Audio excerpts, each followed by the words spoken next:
Bonjour à tous, bienvenue dans ce nouvel épisode de Sky Talks. Sky Talks, c'est l'émission qui donne la parole aux innovateurs, aux entrepreneurs dans le domaine du Web3, des crypto-monnaies et de Bitcoin. Aujourd'hui, je reçois un invité très très spécial. C'est un OG, donc qui est dans, on va dire, le domaine du Bitcoin depuis très très longtemps. C'est le président de Normandie Bitcoin. Il s'appelle Benoît Béranger et c'est un grand plaisir pour moi de le recevoir aujourd'hui. Je vais le faire rentrer dans la salle pour qu'il puisse se présenter lui-même. Bonjour, bonjour Benoît. Bonjour Elodie, Comment ça va aujourd'hui? ça va, super, et toi? Bah super, ça va, ça va. Je suis très, très, très, très heureuse de te recevoir aujourd'hui. J'ai plein, plein de questions pour toi. Mais avant de démarrer, je te laisse te présenter et puis expliquer un peu comment tu arrives à Bitcoin et ce que tu fais aujourd'hui. Ok. Donc, effectivement, alors, tu te l'as dit que j'étais président de Normandie Bitcoin. Je ne suis plus le président depuis peu de temps, voilà, mais j'ai fondé l'association, voilà, et j'ai donc passé la main là il y a quelques mois. Mais effectivement, j'ai débuté Bitcoin assez tôt, puisque c'était en 2012. Et donc, moi, j'ai débuté par finalement tout ce qui est logiciel libre, open source, Ok. Linux, etc. Moi, je suis développeur informatique, hein, à la base, mon métier, c'est développeur. Et donc, voilà, j'étais dans ce milieu un petit peu de logiciel libre. Et alors, je ne sais plus sur quel site, peut-être c'était Slashdot, je me souviens plus. Je suis tombé sur Bitcoin. Et puis, bah, c'est génial ce truc, c'est de la monnaie libre. Donc, finalement, on applique le principe du logiciel libre, mais à la monnaie. Sauf que bon, j'avais pas les notions de monnaie à l'époque comme je peux les avoir aujourd'hui. Je comprenais pas vraiment comment ça fonctionnait, quels pouvaient être les avantages d'avoir une vraie monnaie où il n'y a pas d'inflation, etc. Et donc je me suis intéressé à Bitcoin, j'ai essayé de le faire fonctionner, j'ai essayé de miner, j'ai pas réussi. Voilà, je comprenais pas comment ça marchait. C'est bon, encore un truc open source qui est intéressant, mais qui fonctionne pas. Voilà. Alors que c'est moi qui savais pas bien sûr s'en servir. Et donc, j'ai laissé ça de côté jusqu'à ce que je retombe dessus quand j'en ai entendu parler avec les affaires Silk Road. Donc, Silk Road, c'est une Ah place de oui. marché voilà, où on pouvait tout acheter, des drogues et compagnie. Et donc, là, je me suis dit, mais attends, ce truc-là qui marchait pas, maintenant, il a de la valeur, il sert à acheter des trucs sur Internet, c'est incroyable, il faut que j'essaie. Donc, bah, je me suis débrouillé pour acheter du Bitcoin. Et puis, bah, Et effectivement, faire des excuse-moi de transactions. t'interrompre, ça Ouais. t'a pas fait peur en fait que ça soit associé à Silk Road ou des trucs comme ça, tu... Bah, en fait, pour moi, c'est la preuve que ça fonctionnait. Voilà. Donc, je suis, il faut absolument que j'arrive à comprendre. Alors, effectivement, j'ai pas été sur Silk Road pour acheter voilà, mais j'ai réussi à faire un don à la Free Software Foundation, parce que c'était un des rares organismes qui acceptait les bitcoins, à la Bitcoin Foundation aussi.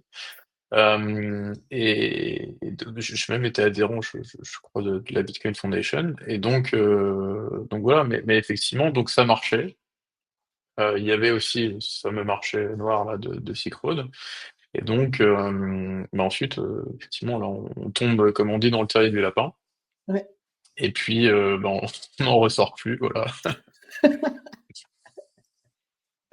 C'est clair, je connais ça beaucoup depuis moins longtemps que toi, mais une fois qu'on rentre, on continue, on apprend tous les jours.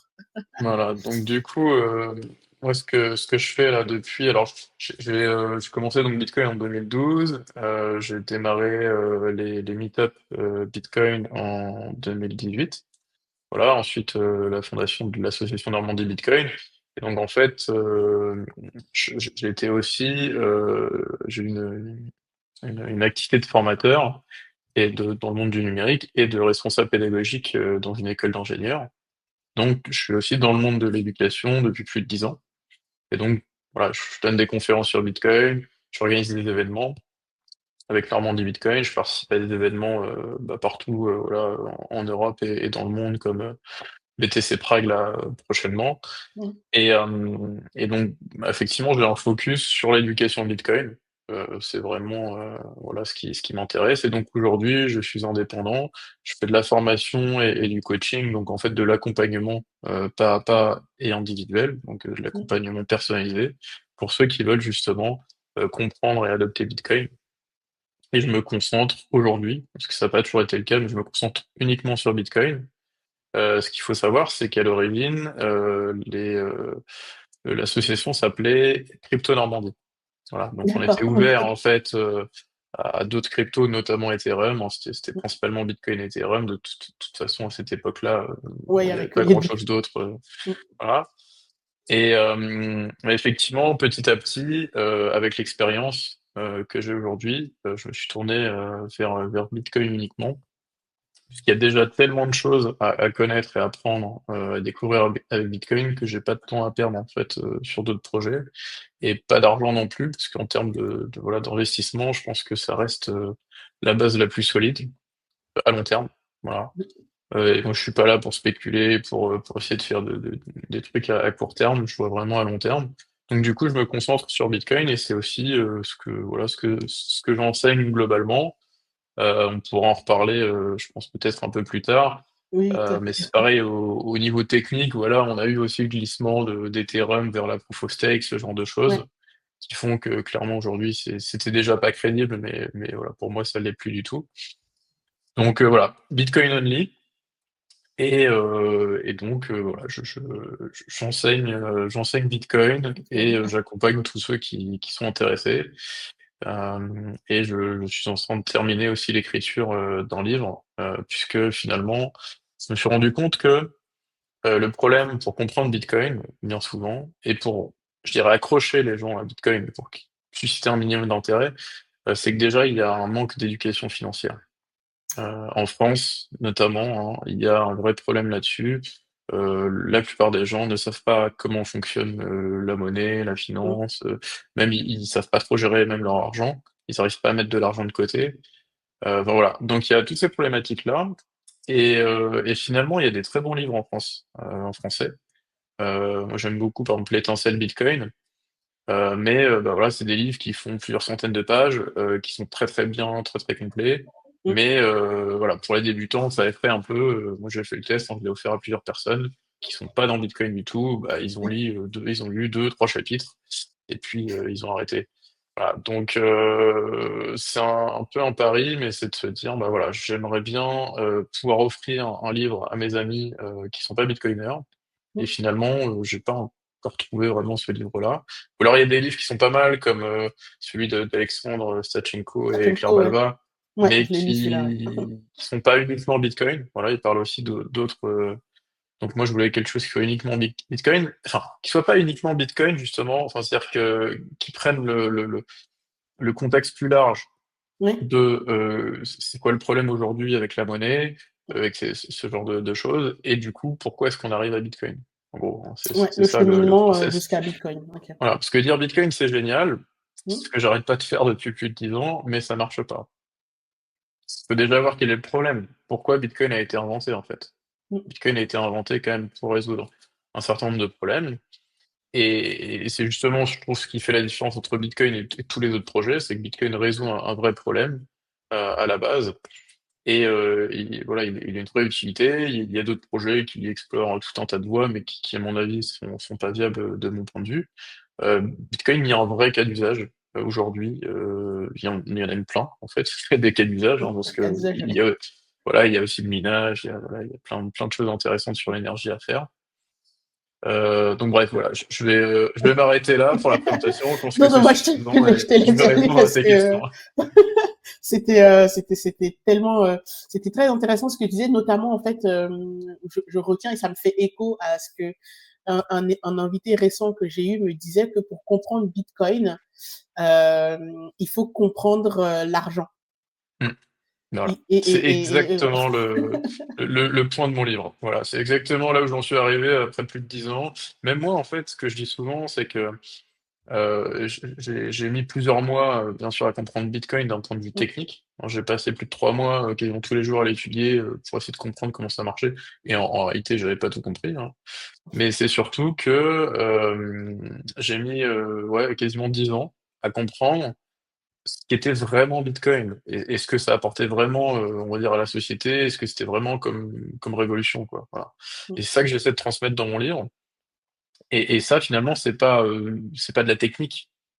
Voilà, c'est pas, enfin voilà, c'est pas parce qu'on va comprendre comment fonctionnent les blocs ou les transactions ou les Ouais. signatures ou ce genre de choses qu'on va comprendre à quoi sert Bitcoin et pourquoi il est incroyable. Voilà. Donc, donc voilà, ça prend du temps à comprendre Bitcoin. Et donc, effectivement, je pardonne à tous ceux qui comprennent pas encore OK. Bitcoin. Et voilà, j'essaie de faire ma part du travail, on va dire, dans C'est l'éducation. c'est c'est très sage. En fait, ça me fait penser à une autre discussion que j'ai eue avec quelqu'un, parce que j'ai vu qu'il y avait un master, dédié à Bitcoin, qui avait ouvert, en Espagne. D'accord. Et je me disais, ah, c'est génial en fait qu'ils fassent un master parce que pour moi, Bitcoin, on prend pas un mois ou deux en disant, ah, bah, c'est juste une application qui tourne, donc c'est bon, j'ai tout compris. Et que c'était bien d'avoir un cursus qui inclut, après, je j'ai pas été creusé plus en détail, mais je me suis dit, dans l'idée, c'est intéressant de se dire, on va étudier sur plusieurs années parce que en fait, il n'y a pas que le côté technique, il y a aussi l'aspect financier. Donc, pour quelqu'un qui vient de l'informatique, bah, il va venir compléter en fait avec l'aspect financier et monétaire qui va bien. Et quelqu'un qui vient de la finance et qui a déjà des notions en fait sur la monnaie va compléter la partie technique. Donc un cursus entier me semblait intéressant d'avoir Mais, quelque chose de complet sur l'apprentissage de Bitcoin. voilà, c'est ça, c'est l'idée d'avoir vraiment une vision globale, Ouais, et parce que ça touche tous les domaines. Enfin, en fait, c'est beaucoup de domaines. Effectivement, il y a l'informatique, le développement, mais il y a mm, la monnaie, il y a presque un aspect même philosophique, etc.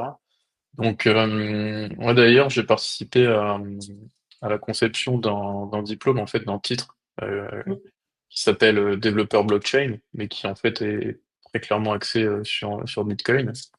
Et il est en cours d'examen en fait par France Compétences.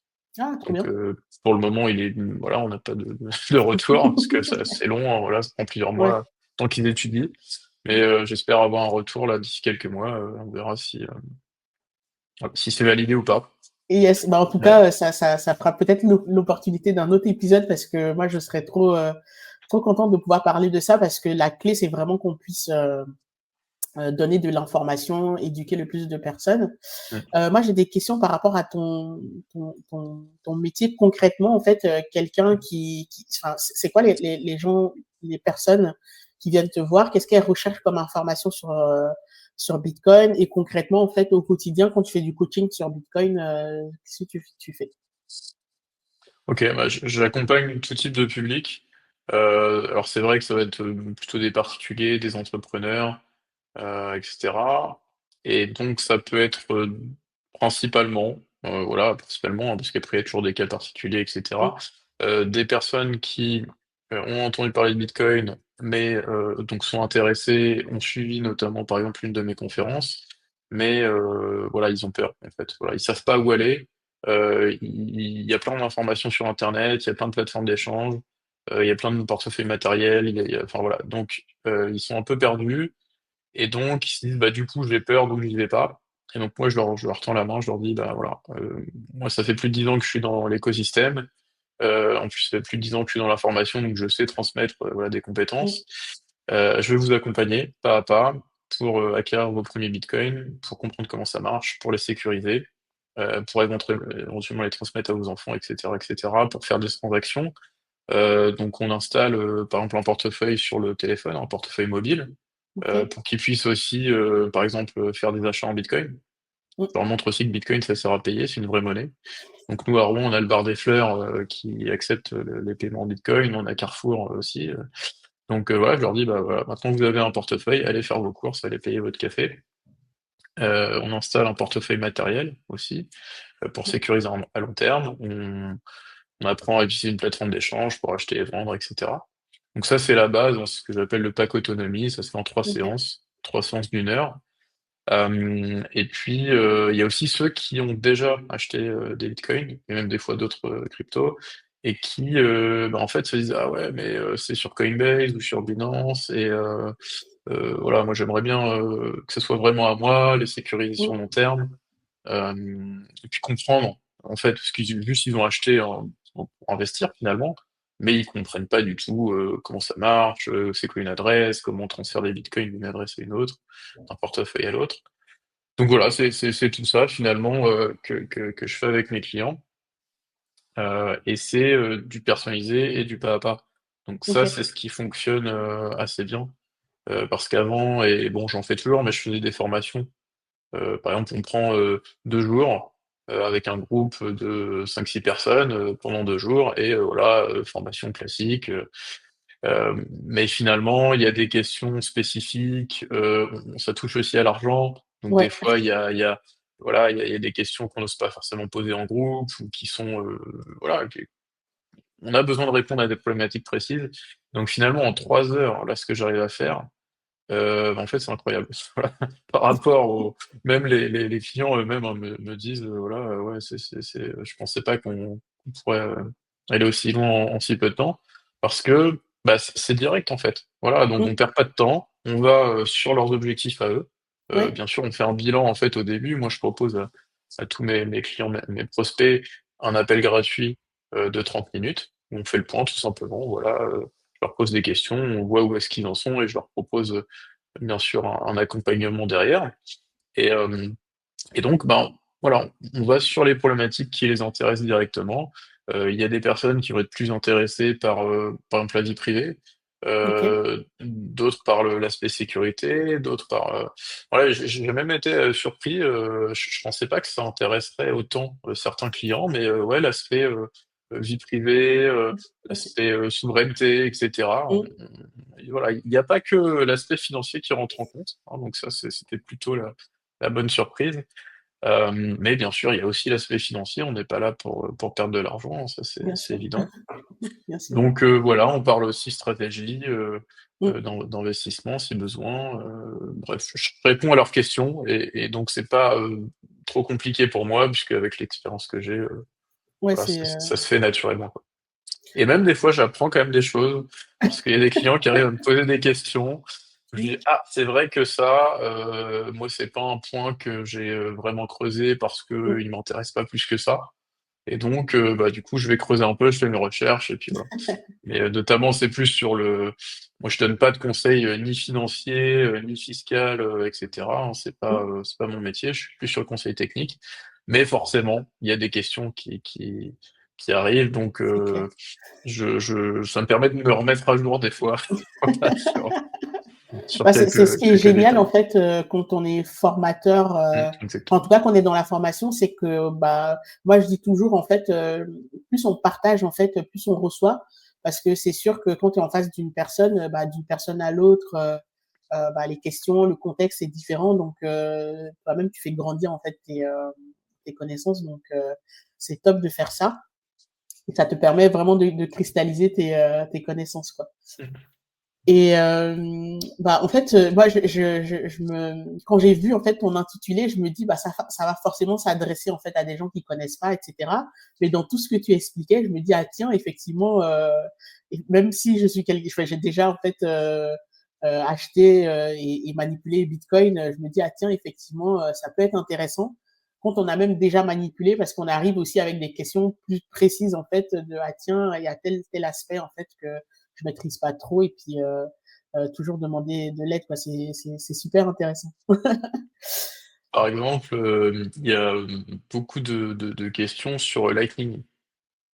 Oui, moi Voilà, j'en ai plein. voilà, donc Lightning, le fonctionnement de Lightning ou même de Liquid, enfin voilà, des solutions un peu Mmh, de scalabilité sur Bitcoin. Comment tout ça, ça s'articule? C'est quoi ouais, les différences? Pour enfin, voilà, donc ça fait partie aussi, voilà, en général du coaching, mmh, parce que justement, j'insiste bien sur le côté paiement et donc bah, paiement forcément Lightning. J'ai des ouais, commerçants aussi que mmh, j'accompagne pour, installer en fait des solutions de paiement Bitcoin, voilà, dans leur commerce, mmh, donc notamment aussi avec l'association Normandie Bitcoin, et donc voilà, après, moi je fais du coaching aussi de personnalisé.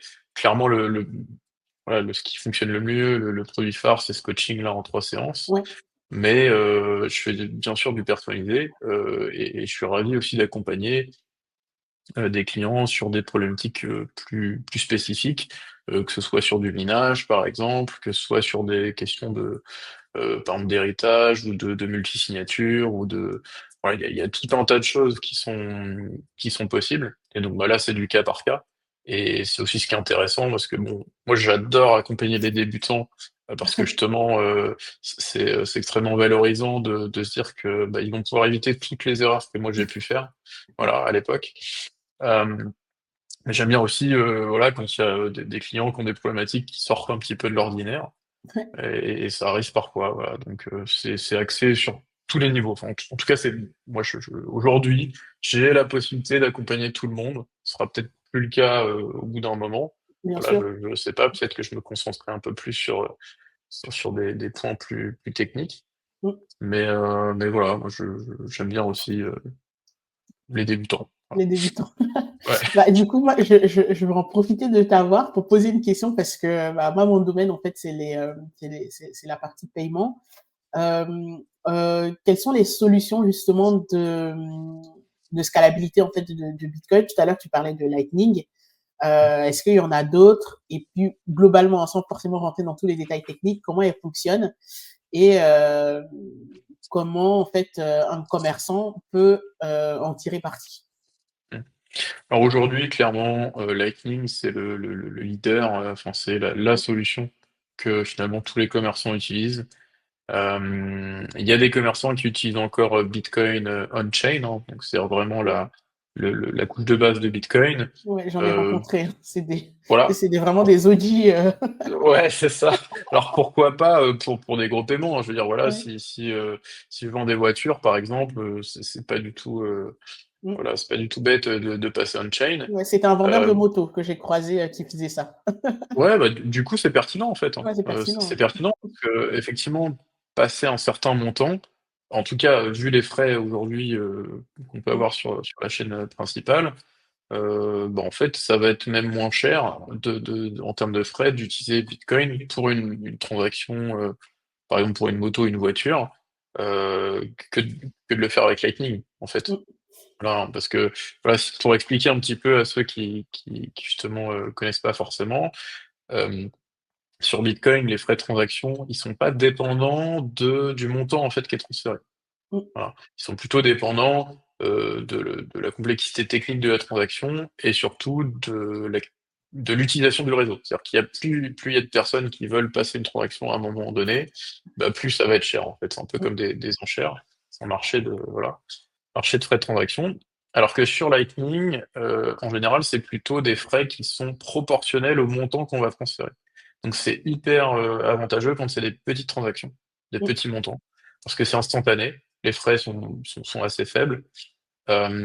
Et Bitcoin, c'est super efficace pour les très gros montants. On peut transférer plusieurs millions si on veut, voilà, je sais pas, peut-être 50 centimes ou Mmh.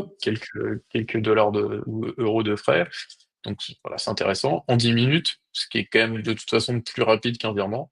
Ouais, ouais, Et donc moi, ce que je internet. dis en général, c'est que voilà, Bitcoin, pour expliquer aux débutants, Bitcoin en termes d'usage, hein, et là je parle bien en termes d'usage et pas de techno, Mmh. ça ressemble quand même pas mal au virement bancaire traditionnel. Voilà, pas le virement instantané, mais le virement traditionnel, sauf qu'au lieu de prendre quelques jours, ça prend 10 minutes, ou un peu plus si on a été un peu radin sur les frais. Et Mmh. puis Lightning, c'est plutôt l'équivalent de Visa.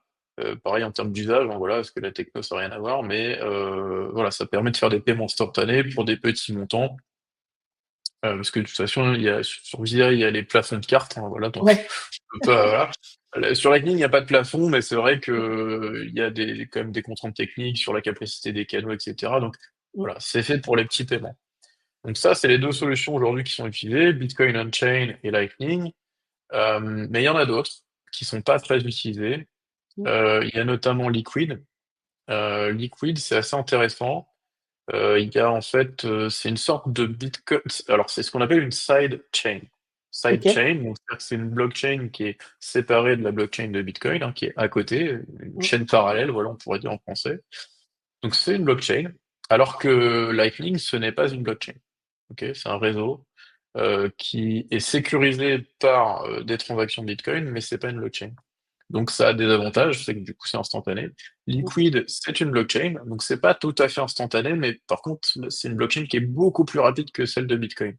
Parce qu'aussi elle est D'accord. beaucoup plus centralisée. En fait, c'est un réseau fédéré. Voilà, donc c'est ce que je dis souvent, c'est entre voilà, si j'ai mes bitcoins par exemple sur Binance ou sur Coinbase, et si j'ai mes bitcoins en pleine propriété sur un portefeuille matériel comme Trezor ou Ledger ou autre, mais en fait, il y a un entre-deux, c'est Liquid. Voilà. D'accord. Liquid, je possède les clés, mais du coup, les bitcoins, ils sont quand même détenus par une fédération. Voilà, donc il y a un tiers, mais c'est une fédération, donc voilà, c'est quand même plus décentralisé. Donc voilà, c'est un entre-deux. En fait, ce qui est D'accord. intéressant, c'est que les frais de transaction, ils sont très faibles et que ça Mm. permet quand même de transférer des gros montants, parce que c'est Ok. la même technologie que Bitcoin, en gros, mais en privé, en fédéré, quoi. Mhm. Et il y a aussi des fonctionnalités qui n'existent pas dans Bitcoin. Donc par exemple, les transactions confidentielles. Ça, Ok. c'est quelque chose qui est intéressant. Il y a la possibilité aussi d'émettre des actifs, en fait des jetons. C'est-à-dire qu'on peut créer des Ok. jetons comme sur Des Ethereum tokens. ou Ok. autre. Voilà, des Mm. tokens exactement. Et donc on a par exemple l'USDT, hein, le Tether, il est disponible sur Liquid. Donc ça veut dire qu'on peut échanger des jetons USDT, donc du stablecoin, Mm. via une sidechain de Bitcoin, et du coup, les frais de transaction, on les paye en liquid Bitcoin. Voilà, D'accord. parce que Justement, j'allais sur, te demander, est-ce que cette blockchain, du coup, a son propre coin, du coup? eh bien, oui et non, c'est-à-dire qu'en fait, c'est une sidechain, donc c'est peg, hein, c'est relié à la chaîne principale de Bitcoin, ce qui fait Ok. qu'en fait, il y a, si tu veux obtenir des LBTC, donc des Mhm. liquid BTC, il faut que tu swaps des BTC contre des liquid BTC. OK? Ok. Et donc, c'est un pour un, c'est-à-dire que tu bloques tes bitcoins sur la chaîne principale pour débloquer des LBTC sur la chaîne liquid. Et Ok. inversement, après, tu peux les récupérer et les swapper. Donc en fait, oui, il y a un token natif qui s'appelle le LBTC sur Mm. Liquid, donc c'est pas le même, mais par contre, il est un pour un. C'est-à-dire qu'il pourra jamais y avoir, il pourra jamais y avoir plus de liquide BTC que de BTC, tu Que vois. de BTC. Ok. Voilà. Et puis, du coup, on l'obtient que en échangeant, en fait, avec du BTC. C'est comme si on avait un reçu, comme quoi on avait bloqué des BTC, en fait. Ok. C'est exactement ça. Mm. C'est exactement ça. Donc en fait, je trouve que c'est intéressant. C'est pas une solution qui est parfaite et qui convient à tous les usages, hein. Lightning est très très bien pour les petits paiements. Mais il y a aussi des contraintes sur Lightning, notamment la gestion des canaux, etc., la liquidité, qu'on n'a pas sur Liquid. Donc c'est complémentaire. Et en fait, il y a un autre aussi, une autre techno qui est très très intéressante, c'est eCash. Voilà. Notamment avec Cachou, Fedimint, etc. Où là, en fait, on va avoir donc là, c'est aussi plus centralisé hein, que Lightning ou Bitcoin on-chain.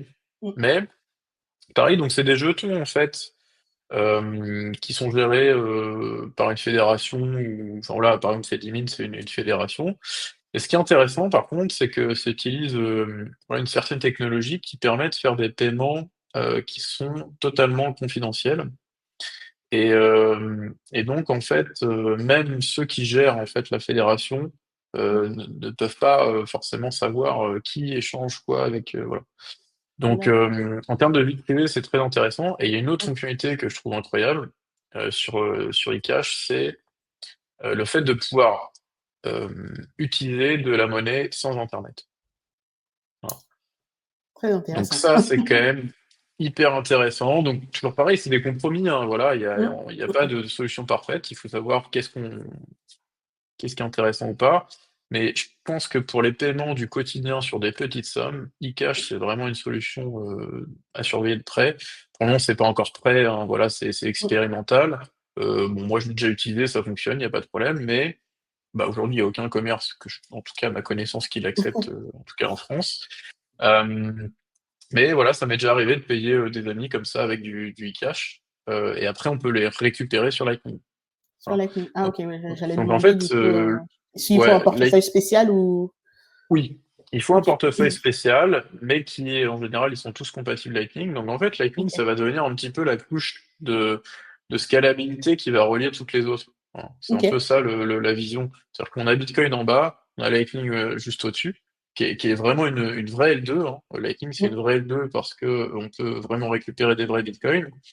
Et Lightning va faire un petit peu la connexion avec Liquid, avec eCash, avec éventuellement d'autres solutions. Mmh. Il y en a qui parlent de Arc aussi.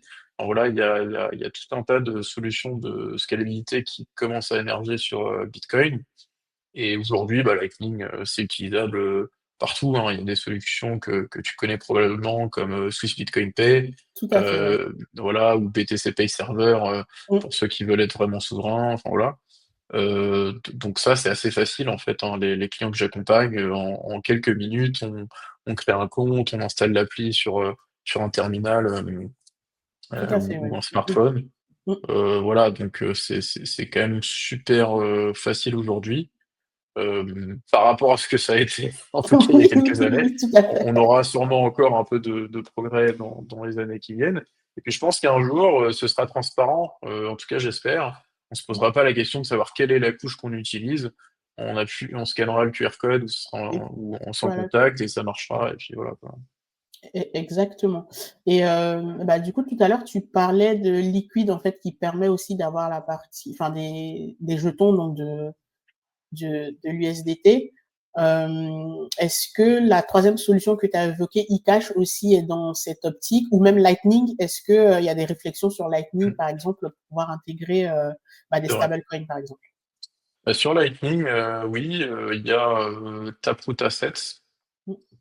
Alors j'ai pas testé et je sais même pas si c'est encore, si c'est déjà en production. Je pense pas, mais Tether a annoncé un projet, d'émettre de l'USDT sur Liquid, pardon, sur Ouais, Lightning, sur Lightning, ouais. via Taproot Assets.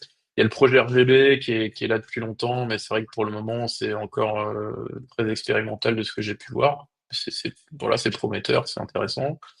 Euh, et eCash, alors j'ai pas assez creusé, mais apparemment, en fait, enfin, ça pourrait permettre d'émettre des jetons pour à peu près tout et tout ce qu'on veut, y compris des stablecoins. Ouais. OK. En tout cas, des jetons qui pourraient représenter effectivement du dollar. Voilà, sans certitude parce que j'ai pas creusé le sujet, je l'ai pas vérifié, mais de ce que j'ai compris, ce serait possible. Moi, je l'ai utilisé que pour du Bitcoin. Voilà, pour OK. le moment. Ça marche. Bah, en tout cas, Euh, c'est très intéressant toutes ces évolutions parce que, bah, moi, en tout cas, de ce que je constate, en fait, par mon activité, c'est qu'il y a un intérêt. Effectivement, comme tu disais au début, les gens, ils ont souvent du mal à passer à l'action parce que, bah, il faut être un peu accompagné, il faut rassurer les peurs parce que dès que, on entend le mot bitcoin, c'est tout de suite, «Ah non, mais voilà, donc c'est quoi ton truc, etc. Donc, mais en tout cas, je trouve que les gens sont même un peu plus ouverts que ce à quoi je m'attendais, au moins pour mm, écouter, et puis qui se disent ah tiens, bon c'est intéressant ce que tu racontes, donc je vais aller creuser par moi-même et tout ça. Donc c'est bien qu'il y ait de plus en plus de solutions qui permettent qui font en sorte que ça va vite, parce que quand un commerçant en fait il se dit bah moi je veux y aller, faut arriver avec quelque chose qui est packagé, qui est facile à installer, facile à utiliser, sinon tout de suite il est un peu perdu. Donc c'est moi je trouve ça toujours fascinant qu'il y ait autant d'innovation. Et avant de m'intéresser de façon plus proche en fait au sujet, j'avais l'image comme quoi Bitcoin c'était quelque chose de figé qui n'avançait pas, qui avait été mm. créé en fait. Le code était sorti par Satoshi et c'était resté comme ça en fait jusqu'aujourd'hui, alors que pas du tout. Il y a pas mal d'innovations en fait qui sont faites quoi. Oui, ça bouge beaucoup plus que ce qu'on peut imaginer, mais en fait, il y a beaucoup moins de marketing que sur les autres projets. Oui, C'est-à-dire qu'en général, hein, sur Bitcoin, on dit, on build, hein, voilà, on est des makers, on construit le produit, et puis une fois qu'il est prêt, on le sort. Il y a rien que, par exemple, BTC Pay Server, qui est ouais, un logiciel incroyable, qui est 100% open source, qui rivalise sans problème avec des solutions commerciales, même si effectivement il y a une certaine complexité, notamment pour tout ce qui est Lightning, comme je disais, de gestion de canal, etc. ouais. Mais, mais on a des projets qui sont incroyables, on a des développeurs aussi qui sont incroyables, et moi personnellement j'aimerais qu'il y ait plus d'énergie qui soit mise justement sur Bitcoin plutôt que s'éparpiller De sur d'autres projets. disperser. Voilà, c'est ça. Je pense qu'on perd beaucoup de temps et d'énergie ailleurs. Et moi, en tout cas, c'est la conclusion à laquelle j'en suis arrivé. C'est pour ça qu'aujourd'hui, je me suis concentré que sur Bitcoin, parce que si j'avais mis toute cette énergie-là sur Bitcoin depuis le début, bah, je serais beaucoup plus loin, voilà, Beaucoup plus loin. qu'aujourd'hui, même si voilà, j'ai déjà beaucoup de connaissances et de compétences. Mais voilà, il y a plein de projets. Là, je parlais de Arc, par exemple, tout à l'heure. C'est quelque chose que j'ai pas du tout eu le temps de creuser pour le moment. Donc voilà, il y a plein de choses qui arrivent et il faut savoir que le code source de Bitcoin, effectivement, depuis Satoshi, il a bien bougé. J'ai plus la statistique en tête, mais il y a une bonne partie du code qui est complètement différente, hein. Différent. D'accord. La majorité du code de Bitcoin qu'on a aujourd'hui là sur les dernières versions, Ouais. il y a plus de nouveaux codes en fait qui a été produit par les développeurs core que Mm. de code qui a été produit par Satoshi, en fait, hein. Ah oui, Donc à c'est vérifier, plus hein, mais intéressant. j'avais vu cette info-là passer. Donc voilà, ça reste un produit qui évolue, mais lentement et heureusement. C'est Oui. important aussi, hein, Mm. de pas faire n'importe quoi. On l'a vu d'ailleurs avec notamment Taproot. Voilà, il y a eu des petits changements qui ont été faits, qui ont provoqué des possibilités qui n'avaient pas été prévues à l'origine. Voilà, Ouais. qui ont engendré un certain nombre de controverses dans la communauté. Et donc voilà, pourtant le code il avait été vérifié, revérifié, on a pesé le pour, le contre, etc. Mm. Donc voilà, c'est bien d'être prudent parce qu'il y a quand même beaucoup d'argent en jeu, en fait, hein, Tout à fait, oui. il y a quand même c'est le plus gros réseau de crypto-monnaies, voilà, en termes de valeur, Mm. en termes d'usage, de toute façon, d'effet de réseau, voilà, c'est toujours le numéro un. Et donc, bah, c'est bien que il y ait de la prudence et de la sécurité. Et voilà, s'il y en a d'autres qui veulent tenter des choses ailleurs, c'est très Ouais. bien aussi. Ils vont mieux Mais leur faire. et voilà, on peut pas faire n'importe quoi avec Bitcoin. C'est important d'être prudent parce qu'aujourd'hui, ça sécurise tellement de valeurs qu'effectivement, voilà, faut pas faire n'importe quoi. Voilà, faut faire attention. Bah, moi, j'avais une question parce que enfin, comme tu l'as dit, et puis j'avais vu aussi dans ton profil que bah, à la base, tu es développeur. Donc, Mhm. est-ce que tu as déjà mis les mains dans le code de Bitcoin? Est-ce que d'une façon ou d'une autre, est-ce que développeur Bitcoin Core, en fait, c'est quelque chose à un moment donné qui t'a tenté? Ouais, alors c'est extrêmement intéressant. Moi, le langage qui est utilisé dans Bitcoin, c'est le C++. Mm. C'est pas forcément un langage que j'ai pratiqué. Moi, j'ai dû l'apprendre un petit peu à l'école et puis après, je Ouais. l'ai vite oublié. Donc j'ai étudié le code de Bitcoin, bien sûr, pour comprendre certains mécanismes. Quand on voit par exemple le halving, bon bah Ouais. voilà, on voit que dans le code de Bitcoin, il y a le halving qui est programmé. On voit que la quantité, effectivement, elle peut pas dépasser les 21 millions. Mm. Donc ça, c'est intéressant de le vérifier par soi-même, hein, comme on dit, Ouais. don't trust, verify. Donc voilà, ça, j'ai la compétence pour le faire, donc je l'ai fait. Mm. Mais il y a quand même beaucoup de code dans Bitcoin, donc j'ai pas tout examiné. Et surtout, j'ai pas contribué. Voilà, pour être contributeur sur Bitcoin Core, voilà, faut quand même avoir un certain niveau technique. Et, euh, et en fait, aujourd'hui, je sais pas ce que j'apporterai, mais par contre, j'aimerais bien effectivement avoir un peu plus de temps pour m'y plonger un peu plus, et éventuellement faire déjà de la relecture OK. de propositions, notamment ce qu'on appelle les BIP, Mm. BIP, hein, donc les propositions d'amélioration ou de changement de Bitcoin. Là, il y en a une qui est sortie dernièrement, qui m'a fait sourire.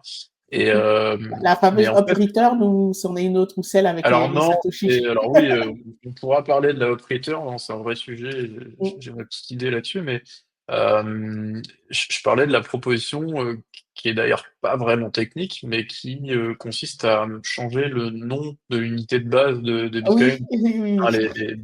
voilà, de changer les Satoshi par les Bitcoins, et Un voilà. Bitcoin, c'est Euh, mais donc oui, j'aimerais bien étudier le protocole d'un peu plus près et de suivre un peu les propositions et les débats, parce que c'est vrai qu'aujourd'hui, Bitcoin Core, il y a un certain nombre de controverses mm. parmi les développeurs, et j'aimerais bien pouvoir m'y intéresser un peu plus. Voilà, je le fais un peu, mais pas autant que j'aimerais. Ouais, Euh, mettre un peu plus les mains dedans. C'est vrai ouais. qu'on on manque tous de temps. Puis des fois, Il y a Voilà, des c'est choix à faire, il y a voilà, des choix à faire, c'est ça. il y a un business aussi à faire tourner, hein, Faire voilà, il y tourner, a c'est clair. donc mais oui, ça fait partie déjà depuis un moment, mais j'espère peut-être l'année prochaine là, m'y plonger un peu plus. J'aimerais revenir un peu, dans la technique, OK. parce que, bah, voilà, moi je suis développeur comme je dis de métier, Ouais. mais j'ai fait plein d'autres choses et finalement aujourd'hui je code, quasiment pas. Voilà et j'aimerais m'y remettre un petit peu, donc pourquoi pas, voilà, se me remettre au C++, au Rust ou des On choses reste, comme ça, ou sur un projet comme eCash, quoi. Il y a des projets intéressants autour de eCash, autour de Noster aussi. Je sais pas si tu connais? Nostr, non, je connais pas. Non? Bon voilà, ça Non. pourra faire l'objet de Voilà, d'un c'est autre épisode. voilà, dans d'autres épisodes, je pense que voilà, là, je prends des notes mentales. Là, je pense qu'il y a plein d'autres, il y a d'autres sujets qu'on doit aborder. Ça fait, en tout cas, on manquera pas de sujets pour les prochains épisodes. Moi, je voulais parler de minage parce que c'est un sujet qui, à chaque fois, et là, on va dire, c'est purement, j'en profite hein, de t'avoir parce qu'à chaque fois, j'ai la question qui revient. Bah déjà, c'est quoi le minage? On comprend pas trop. Qu'est-ce que ça veut dire miner? Comment on peut miner en fait un truc informatique? Nous, pour Mmh. nous, minage, c'est quelqu'un qui va à la mine.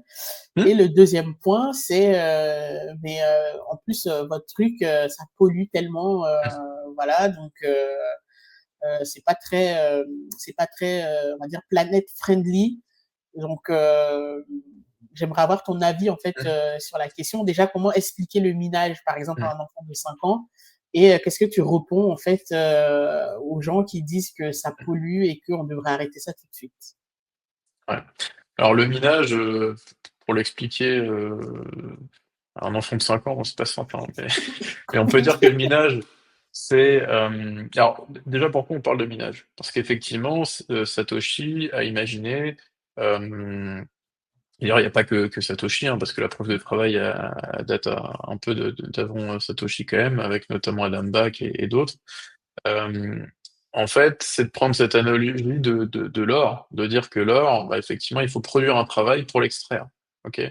Et donc le Bitcoin, c'est pareil, il faut produire un travail pour l'extraire. Sauf que ce travail, il est du coup informatique, il nécessite de la puissance de calcul. Donc en fait, ce que je dis souvent, c'est que le minage, bah, en fait, c'est une opération qui transforme de l'énergie électrique en monnaie et en chaleur. Ok? C'est ça. Voilà. Donc ça, il n'y a pas besoin de savoir comment fonctionne Bitcoin pour comprendre ça. C'est un processus qui transforme de l'énergie électrique en chaleur et en monnaie. Donc cette monnaie, c'est du Bitcoin. Et donc, c'est garanti par la preuve de travail. Et donc, en fait, c'est quoi en réalité, concrètement, les Bitcoins, c'est quoi? Bah, finalement, c'est de l'énergie qui a été transformée à un moment donné. Donc, c'est une preuve, en fait, d'énergie passée. Voilà. On va pouvoir Ok, dépenser dans le futur. Et en fait, c'est exactement ce qu'est une monnaie. Hein, tout à fait, l'or, ouais. c'est pareil. Pardon? Non, moi, en fait, je me disais, c'est exactement ça, en fait, c'est de Mmh. stocker l'énergie de son travail, en fait, bah, par exemple, Voilà. dans une pièce, et puis on se met tous d'accord pour que, bah, on puisse défoncer la pièce après. Voilà. Et là, c'est une pièce numérique, puisque Bitcoin, Voilà, c'est ce que ça veut dire, hein, c'est c'est ça. pièce, ça veut dire pièce numérique. Mm, Et, donc voilà, après, qu'est-ce que c'est le minage concrètement? Bah, souvent, pour ceux voilà, qui connaissent pas, alors je ramène mm, un ant-mineur, souvent je prends un S9 parce qu'ils sont un peu plus légers, pour leur montrer ce que c'est, mais je leur dis voilà, c'est un serveur informatique en gros, hein, donc vous voyez les data centers de Google et compagnie, bon bah c'est le même genre de truc. Ça consomme de l'énergie électrique, ça produit de la chaleur. mm, La différence, et pour faire le lien avec ta deuxième question, la différence, c'est que ça peut être allumé et éteint à n'importe quel moment, contrairement à tous les serveurs d'IA ou de serveurs web ou etc. Hein. On ne peut pas arrêter l'IA comme ça à la demande. ouais, On ne peut pas arrêter des serveurs web à la demande, sinon bah, les sites web ils fonctionnent plus. Alors que le minage de Bitcoin, en 20 secondes, on arrête, on démarre une machine. Et donc ça permet d'adapter la consommation finalement de l'énergie instantanément. Et c'est exactement ce qui se passe au Texas. C'est-à-dire qu'au Texas, la grille énergétique, elle est régulée notamment par le minage de Bitcoin, parce qu'en fait, les mineurs de Bitcoin, ils ont un tarif de l'électricité qui est variable. Et donc, quand le tarif, en fait, quand il y a beaucoup de demandes sur le réseau, voilà, donc c'est un petit peu comme les frais hein, sur le réseau Bitcoin. Voilà, quand il y a Ouais. beaucoup de demandes, bah, les prix de l'énergie augmentent. Donc, les mineurs de Bitcoin, ils sont plus rentables, donc ils coupent leurs machines. Donc, ça déleste le réseau et ça équilibre en fait. Et quand c'est l'inverse, il n'y a pas assez de charge, parce que ça arrive. En fait, ça arrive souvent sur les grilles énergétiques, qu'il n'y ait pas assez de charge. Il y a trop de production et ça risque d'endommager le système. Et donc, il faut savoir qu'aujourd'hui, il y a des systèmes qu'on appelle des bancs de charge qui sont utilisés, qui sont en fait juste des machines qui coûtent très cher et qui servent juste à consommer de l'énergie électrique pour pas que le réseau Ok. soit endommagé en fait, parce qu'il y a Mm. trop de production. Donc c'est exactement ce que permet de faire le minage de Bitcoin, mais de manière pilotable, en fait, hein, puisque en plus ça peut être décentralisé, c'est décentralisé le minage. Donc les mineurs, en fait, ils vont là où l'énergie est la moins chère, parce qu'il y a une grosse concurrence en fait sur le minage. Ouais. Donc si aujourd'hui je veux miner du Bitcoin, par exemple, en France, sur des sources d'énergie classiques, même si on a beaucoup de nucléaire et que notre énergie elle est probablement moins chère qu'ailleurs, en fait, c'est Mm. pas rentable du tout. Ouais. Ce qui est rentable, c'est d'utiliser des surplus d'énergie, c'est-à-dire de l'énergie qui aussi est appelée énergie fatale, c'est-à-dire énergie qui n'est pas utile au moment où elle est produite en tout cas, et qu'on ne peut pas stocker parce que bah voilà, les batteries sont pleines, parce que Ok. Elle aurait été perdue de toute façon, cette énergie. voilà, Mm. elle aurait été perdue. Et donc le minage de Bitcoin, il n'est pas alimenté à 100% par de l'énergie perdue, hein, ça serait faux de dire ça. Mais par contre, on sait aujourd'hui, parce qu'il y a plusieurs études, que le minage de Bitcoin est alimenté en majorité par de l'énergie entre guillemets verte, voilà, en tout cas sur des sources renouvelables, notamment de l'hydro, hein, hydroélectrique, sur du torchage aussi de méthane, hein, donc enfin, le Ouais. gaz en fait qui est évacué lorsqu'il y a du forage de pétrole. Euh, les pétroliers sont obligés de le brûler pour qu'il soit transformé en CO2, parce que le méthane est beaucoup plus polluant, beaucoup plus dangereux que le CO2. Donc ils le brûlent. Ils étaient obligés de le faire parce que sinon ils ont des amendes. Et donc maintenant ils le font aussi parce que bah, ça leur permet de gagner des bitcoins. Voilà. Parce que sur place ils récupèrent le gaz, Mm. ils le transforment en énergie, et ils minent du bitcoin parce qu'en fait, voilà, comme c'est au milieu de nulle part en général, ça coûte plus cher. Enfin, c'est pas rentable en fait de transférer cette énergie-là ailleurs. Donc Ouais. en fait, il la récupérait même pas. Parce qu'il Ouais, elle ne était pouvait ni perdue. l'utiliser sur place et il ne Mm. pouvait ni la transférer plus loin parce que c'est trop loin, pas rentable. Il y a même des pays qui ont construit comme ça des centrales pour récupérer justement le méthane, tout ça pour s'apercevoir qu'en fait, ils perdaient de l'argent en le faisant. Donc maintenant, Mm. c'est plus le cas, ils le rentabilisent grâce à Bitcoin. Euh, et donc voilà, au final, c'est pas si simple. Et il faut surtout casser ce mythe de dire c'est parce qu'on consomme de l'énergie que ça pollue. C'est Oui. faux. Ça pollue si c'est du charbon qui alimente. Oui, Mm. on est d'accord. Aujourd'hui, il y a personne qui mine du Bitcoin avec du charbon. Ou alors c'est qu'il a du charbon gratuit. Mais bon, Ouais, parce que ce serait il y pas a- il y a- rentable sinon. ben non, c'est ça, c'est Ouais. juste pas rentable. Donc, il y a plein de projets, hein, voilà, pour ceux qui sont intéressés, il y a Sébastien Gouspillot qui Oui. fait ça très bien en France, enfin, il le fait en Afrique, mais Mm. il est français, donc il explique ça très bien. Euh, Ça permet de financer du renouvelable, ça permet d'alimenter des villages en électricité, alors que en Afrique, par exemple, alors que ça aurait pas été le cas avant. Il y a plein d'effets positifs en fait à utiliser Bitcoin, et surtout c'est que cette preuve de travail, donc finalement la sécurisation de Bitcoin via de la transformation de l'énergie électrique, elle est indispensable. Parce que Mm. s'il n'y a pas de preuve de travail, bah, en fait ça fonctionne pas. Voilà, tout simplement. Ça fonctionne pas d'un point de vue économique, d'un point de vue de la sécurité du réseau, d'un point de vue des incitations. Et en fait, ce qui fait que Bitcoin fonctionne et a de la valeur et est utile, c'est qu'il y a une quantité limitée Oui. et c'est soutenu par la preuve de travail. Le consensus est soutenu par la preuve de travail. On ne peut pas créer des Bitcoins à partir de rien. Dans les systèmes en proof of stake, c'est pas garanti par l'énergie. Et c'est Ouais. ça, moi, que je fais comme reproche principal, c'est que du coup, bah, ça impacte la sécurité et la décentralisation de ces systèmes-là. Mm. Et donc, ça fait que pour moi, ces projets-là, ces monnaies-là, en tout cas, sont pas des monnaies, déjà, de base. et ou en tout cas sont des monnaies qui ressemblent beaucoup plus à du dollar ou de l'euro que à des vraies monnaies comme l'or et le Bitcoin. Voilà. Donc c'est autre chose. Ces projets-là, c'est voilà, c'est autre chose. C'est pas de la monnaie. Et Bitcoin, c'est une vraie monnaie. En tout cas, ça a les vraies caractéristiques d'une vraie monnaie qui est saine, qui est durable, qu'on peut pas créer à partir de rien, qu'on peut pas augmenter comme ça la quantité, Donc ça, oui, qu'on peut pas effectivement. diluer. Et donc, une monnaie qui est, ouais, comme je dis, qui est saine, qui est juste, qui permet d'avoir un vrai avenir, en fait, pour tous les pays et toutes les personnes et les entreprises qui vont l'adopter. Il y a Voilà. aussi le côté réserve de valeur, justement, du fait que bah, on peut pas la diluer. Donc, bah, justement, quand on stocke son travail en fait dans du Bitcoin, enfin, soit en le minant ou soit en l'achetant avec le fruit de son travail, eh bien, on va dire, on augmente les chances de conserver en fait son pouvoir d'achat sur le long terme. En tout cas, Exactement. les 16 dernières années en fait l'ont prouvé. Ça, c'est sûr. Et il n'y a pas de meilleure réserve de valeur que Bitcoin. Effectivement. Et comme tu dis, les 16 dernières années l'ont prouvé. Il n'y a pas de meilleure réserve de valeur que Bitcoin à long terme.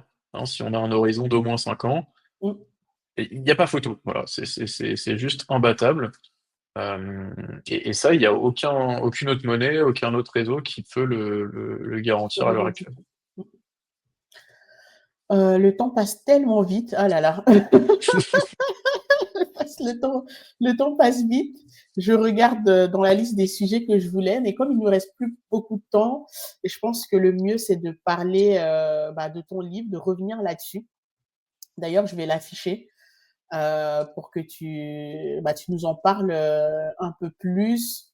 Bon, je sais que pour l'instant, la date de sortie n'est pas encore calée, mais voilà, revenir sur les motivations qui t'ont poussé à écrire ce livre et puis bah, comment tu vois en fait sa diffusion, c'est-à-dire quel est le public en fait qui est visé. Voilà tout ce que tu peux nous dire sur ton livre avant qu'on se quitte. Ouais, merci. Donc du coup, effectivement, en fait, alors déjà, j'aimerais bien le sortir cet été. Voilà, c'est un peu l'objectif. Il n'est pas tout à fait fini et c'est vrai qu'il y a toujours voilà, des petites choses à rajouter, à changer. Mais l'idée, c'est de faire un livre qui soit le plus accessible possible, qui soit très direct, euh, avec le moins de jargon possible. Ça, c'est pas facile non plus. Ouais. Euh, et voilà, qui soit très court, très direct, très synthétique et qui puisse amener ceux qui sont pas encore justement dans Bitcoin et voilà, qui sont un peu curieux, qui sentent qu'il y a quelque chose, mais voilà, ils ont pas envie de lire un livre de 300 pages, ils ont pas enfin, voilà, je veux dire les gens du quotidien, j'allais dire les gens Ouais. normaux, voilà, entre guillemets. Non mais je veux dire, voilà, ça peut Le être commun des mortels.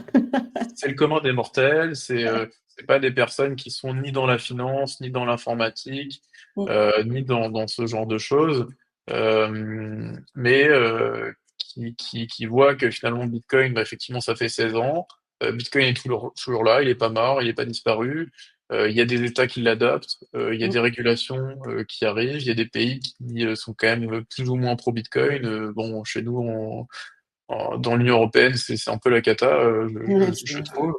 Mais voilà, donc il y a un truc qui se passe, comme avec l'arrivée d'Internet, hein, un peu, on peut prendre certains parallèles. Et du coup, bah là, c'est plus possible de l'ignorer en fait. Enfin, moi, c'est ce que je dis à tout le monde. Là, c'est plus possible d'ignorer Bitcoin en fait.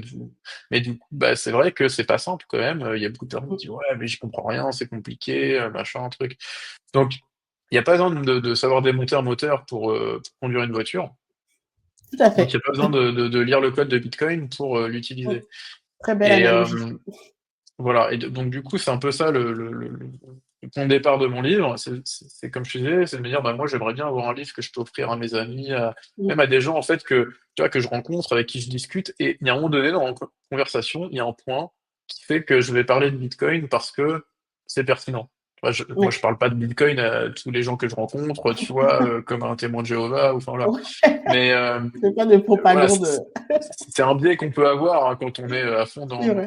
Mais mais par contre, des fois, quand tu vois, ça parle d'inflation, par exemple, quand Mmh. ça parle de certains points de géopolitique ou autre, voilà, des fois j'amène le sujet et on discute avec, un certain nombre de personnes et ils me disent: «Ouais, c'est vrai que c'est intéressant ce que tu me dis, mais en fait, voilà, elles passent pas forcément à l'action, elles vont pas plus loin parce Mmh. que, il y a le quotidien, on sait ce que c'est, on a tous nos préoccupations, Ouais, les enfants et cetera, le boulot» et et donc, c'est un peu ça l'idée, voilà, c'est de faire un petit manuel finalement parce que, ouais, tu verras, voilà, c'est des courts paragraphes, hein, c'est vraiment des paragraphes qui sont très courts, qui vont à l'essentiel.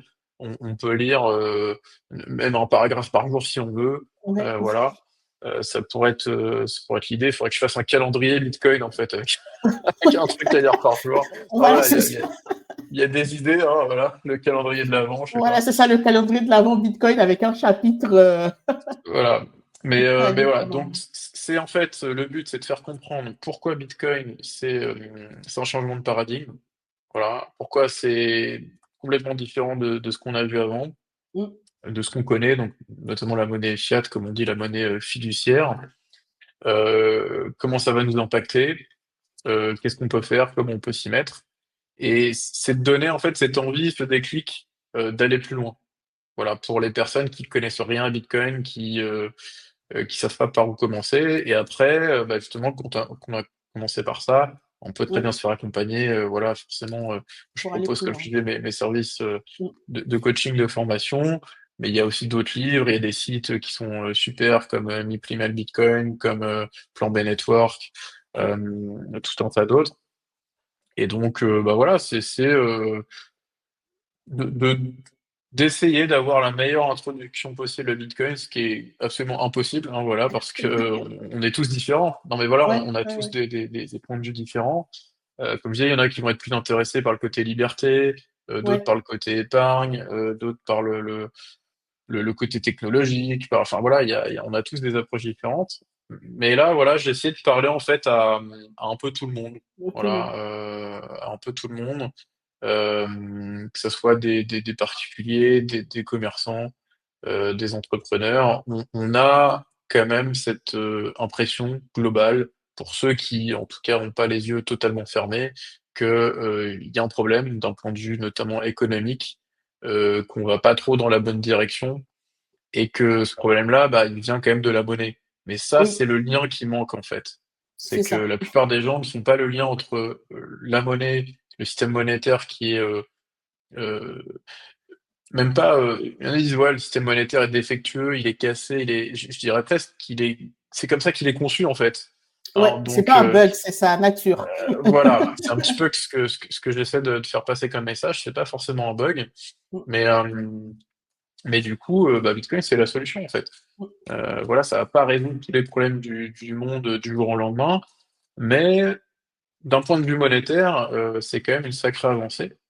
Voilà et donc c'est un appel à justement à passer à l'action, à s'y à mettre l'action. maintenant, à Mmh, pas attendre, et à pas non plus passer par, BlackRock ou je ne sais qui ouais, pour, pour s'équiper quoi, voilà, pour c'est commencer en clair. bitcoin.